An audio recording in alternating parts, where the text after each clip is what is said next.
Alright, in this video we're focusing on the status effect controller. This is the core runtime component behind everything you've seen so far. Every status in the system flows through this controller. So instead of treating it as just another mono behaviour, it's better to think of it as the runtime host for all status behaviour. It lives on the target game object, and it owns the active status list for that object. It's responsible for applying statuses, refreshing them, removing them, and ticking them over time. It also raises all of the lifecycle events like applied, refreshed, removed, and expired. So everything you've seen in the panel so far is ultimately just calling into this controller. Now looking at the code, the first important part is the active list. This is where the controller stores all currently running status instances. Each entry is a real runtime effect, not just data. Alongside that, the controller also stores source context, which tells us where a status came from. That could be an ability, an item, or any other gameplay source. Next, the apply flow. When a status is submitted, the controller runs through a series of checks. Authority if it's enabled. Immunity if the target blocks it. And then stacking rules. Replace, refresh, or stack. The important part is this.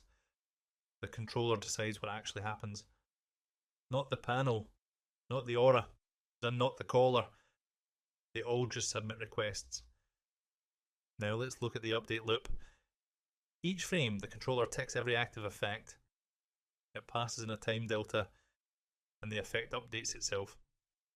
If an effect expires, the controller removes it and raises the expiry event.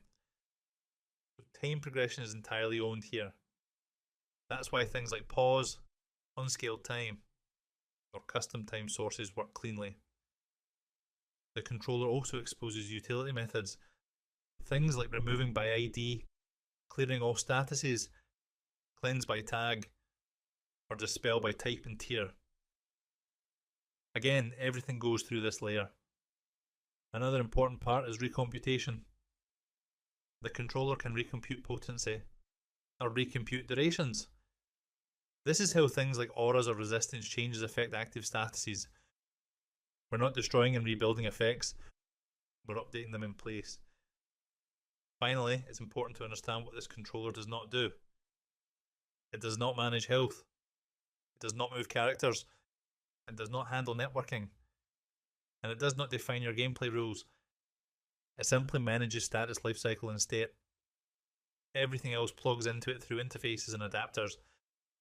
So the key takeaway is this. The status effect controller is the single source of truth for status behaviour on a target. Panels, auras, snapshots, and integrations all talk to this controller. They don't touch internal state directly.